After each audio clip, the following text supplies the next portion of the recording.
What's up? What's up, my people? Welcome to Living My Best Life in Ghana. I'm your host, Future. I'm Power. That's me. Yeah. And we wanted to come to you today. First of all, don't let me forget this. All of the feedback we've been getting from the last couple of videos has been off the chain. I appreciate y'all with the feedback, all of the comments, all of the questions, all of the inspiration, Yep. encouragement. Yep. That's what we like. We appreciate that. The videos was like, which one was it? The big losses, impulsiveness equals Impulsiveness. Yeah, I think big that was it. losses, 1 and 2, and businesses that will boom in Ghana. Those videos, part 1 and 2, has been off the chain too. So keep it coming, keep it coming. That's exactly what we want. We love y'all. We love what we're doing. This is a great adventure for us for the last couple of months doing a YouTube channel. Special shout outs to all our new subscribers and now all our new. Welcome to the family. Aquaba. Aquaba. Aquaba. Aquaba. Yes. So I'm gonna do another video.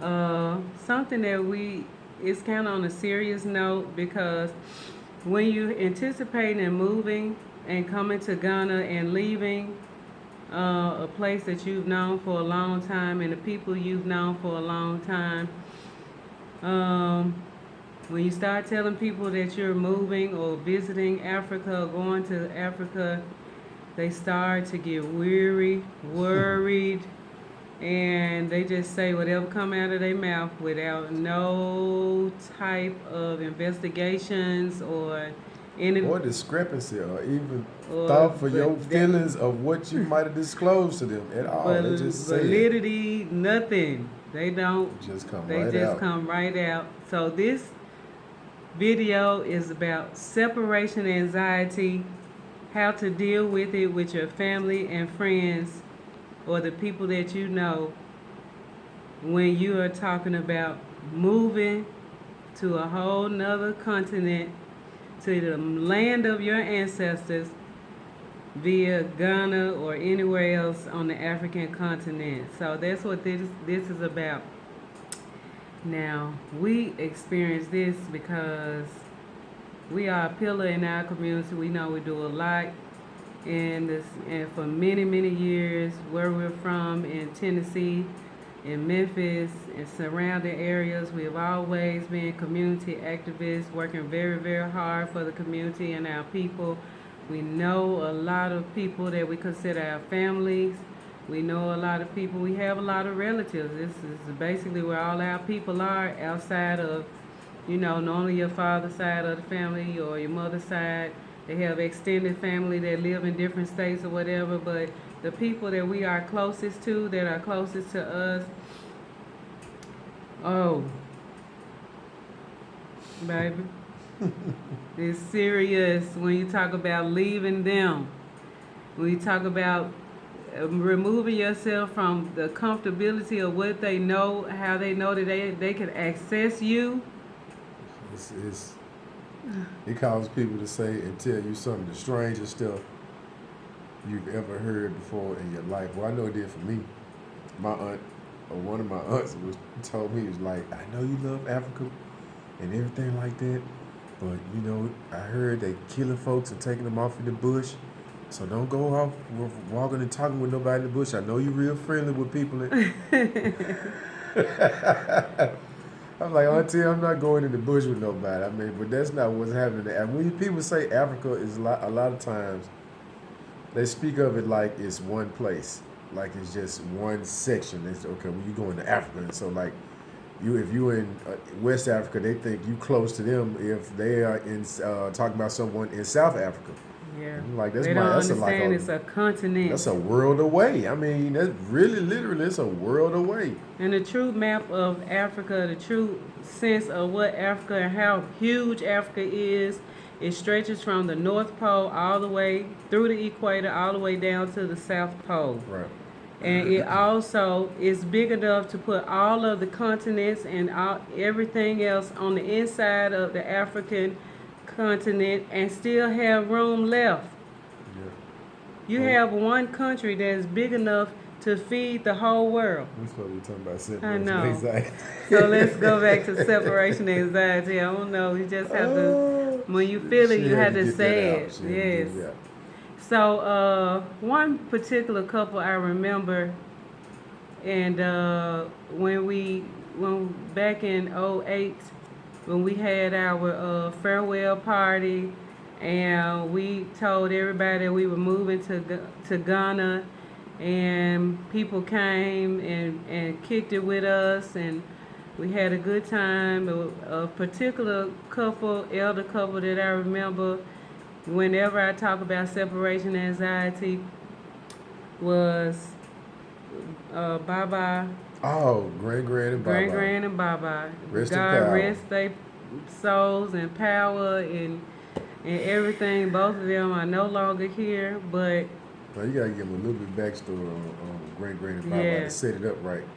So Grand and Baba were like the elders of our community. Just put it in the easiest, simplest form. Yeah. Of the community, which always consists of poets, people that are musicians, entertainers, Any type of dance, arts and craft. Yeah, all those people we always gravitate toward each other. So we had a platform, which was a Being Bad Poetry Night.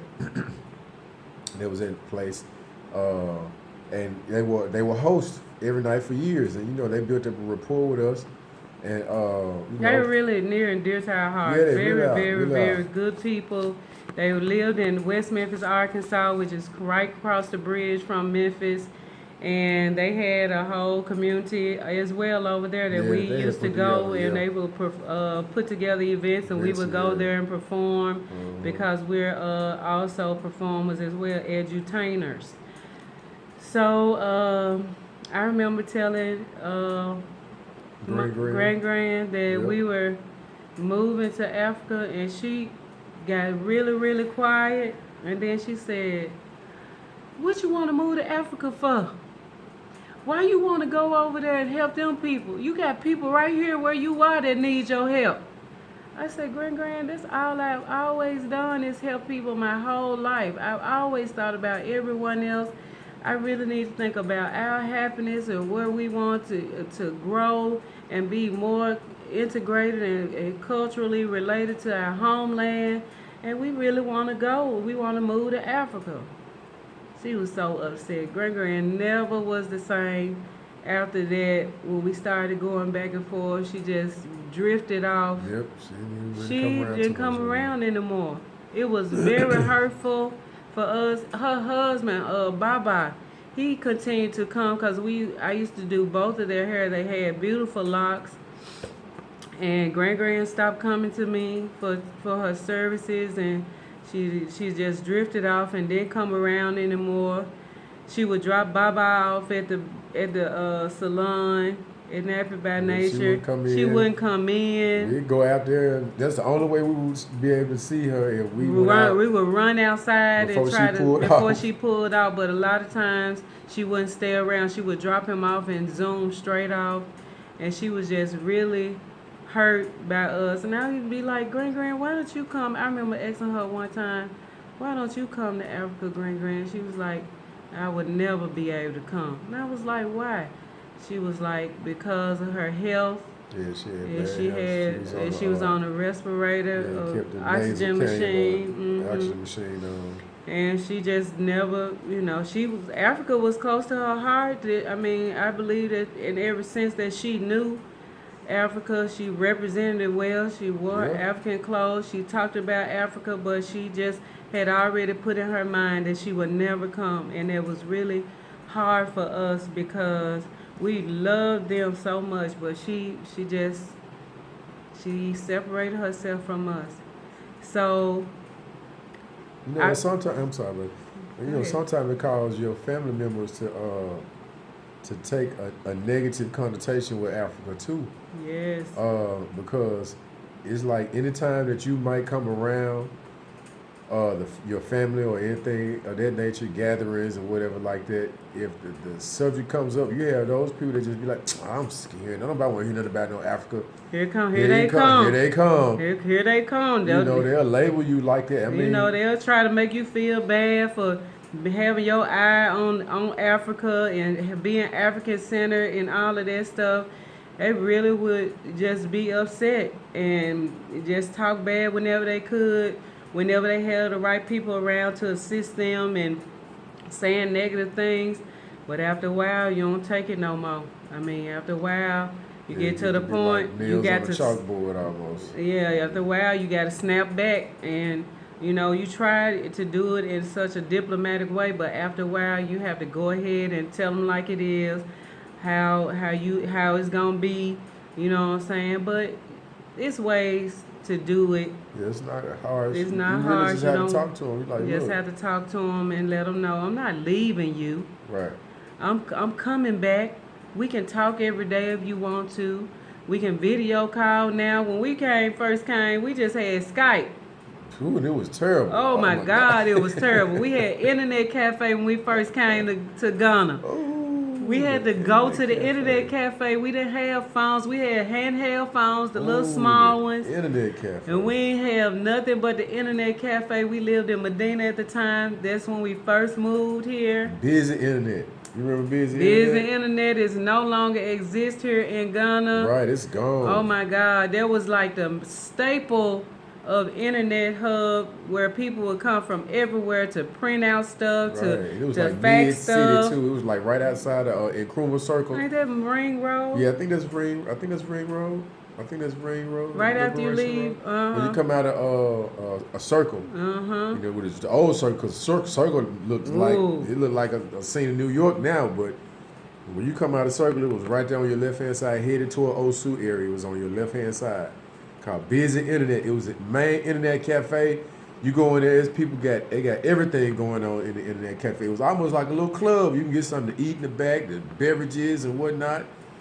And that was like the thing to do, you know, was the internet cafe. But now it's so much more. Now here, when I'm here, I talk to my people every day. Yeah, I video call people that I ain't talked to when I was in the States. I mean, I have time to call everybody. Anybody that's on Facebook, anybody that's on WhatsApp, anybody that's on Messenger, Duo. I mean, I use all of them to make sure I stay in contact with all my people and they can call me whenever they need me or whatever. And that's what you have to do. You have to tell your folks, I love you. I'm not abandoning you.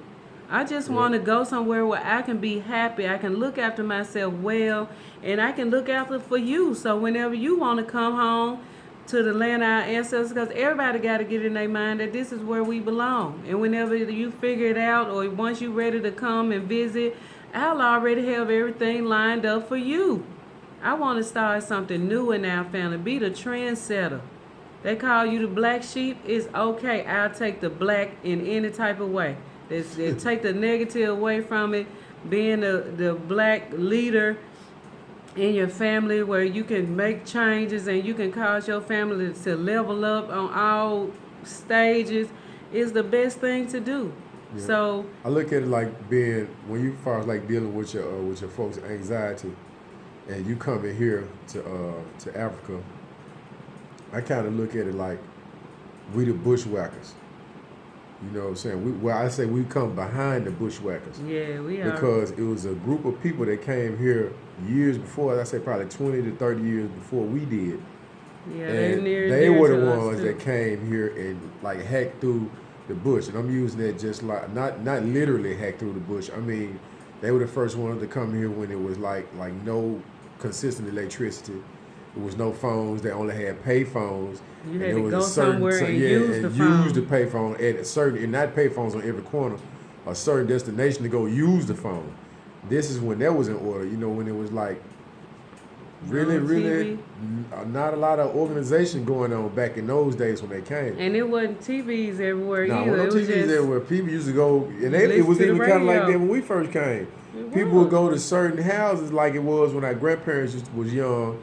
In the neighborhood, anybody that had a TV, most people go to their house to watch television. So it was the same way here, especially in the village setting in the village area. If somebody had a TV, oh man, I was about to tell y'all a story right there. Go on, baby. It's okay. Okay, we was in Sabaye out in the village area one time, and we took our God. projector With us. with us. It's when we moved to Ghana. When we moved to Ghana, Yep. we moved to Ghana, so we brought our projector with us, and we were staying in this circular house. The house was a perfect circle. It was made like a hut or a village house, but it was circular. But it was a real house. But okay, so we had the Wiz playing on the projector this particular night. So we in there, it was me, Future, my mom. Who else was here? Oh God. Our children was here. So we was having a good time. So we started hearing people in the window.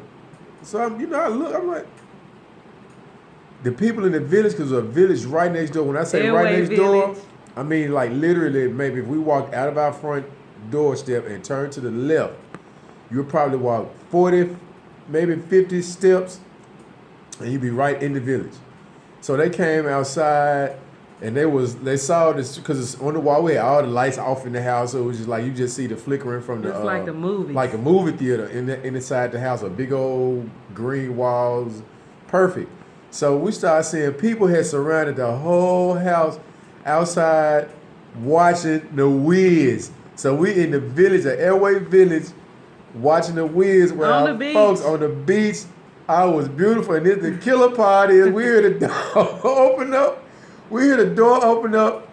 This little Airway kid, his name was Yao. Boy. The little boy came in. He was sandy red hair, because some of the Airways, one of the traits they had it like the copper tone hair with the little freckles and stuff. The man was buck naked, and he just came in and sat down in the floor. Sat down on the floor, started watching TV. And a lot more of the kids came in and started watching TV. Oh my God. It was so beautiful. It was it's amazing the things that you experienced. Boy. But that was like we'll never forget Yao. Yao also means Thursday born. Right. In tree. My daughter is Ya, but he Ya.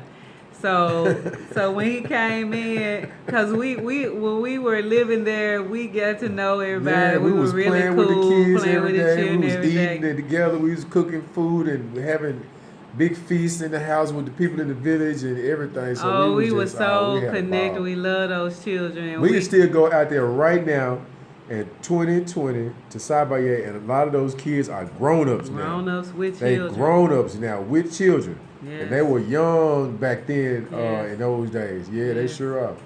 But yeah, we just know that you can help your family and be real kind to them.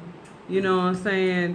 When you, with your tactics on how you get them ready to missing you in action, but like I said, let them know you're not going nowhere for good. You're not going to abandon them. And it's okay. Like we live in Ghana, but we live in the U.S. too. We love our family. We care for our relatives. We're not planning on ever not seeing them again. And the people that have come here and they have not seen their family in years, they are very sad when they talk to us about their families, how they haven't seen them for years, and how their family's not in touch with them anymore because they left them. They feel like they left them and they won't talk to them and stuff like that.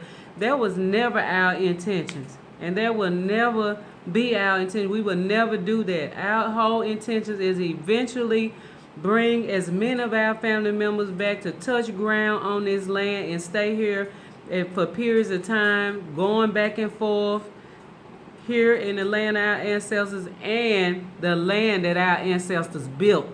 You get me? The land that our ancestors built belongs to us, and the land of our ancestors right here on this continent, we deserve it all. And we taking, we claiming it, and we doing that. Yep. And we don't want to put a stigma on people that don't have the ability to stay on the continent.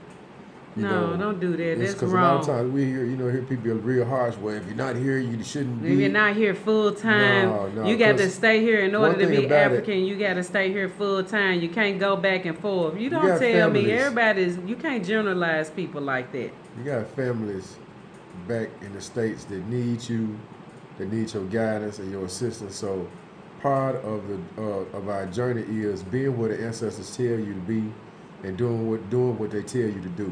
That's right. So if you here for the time being, you are gathering information. You here, you gaining knowledge, you gaining experience.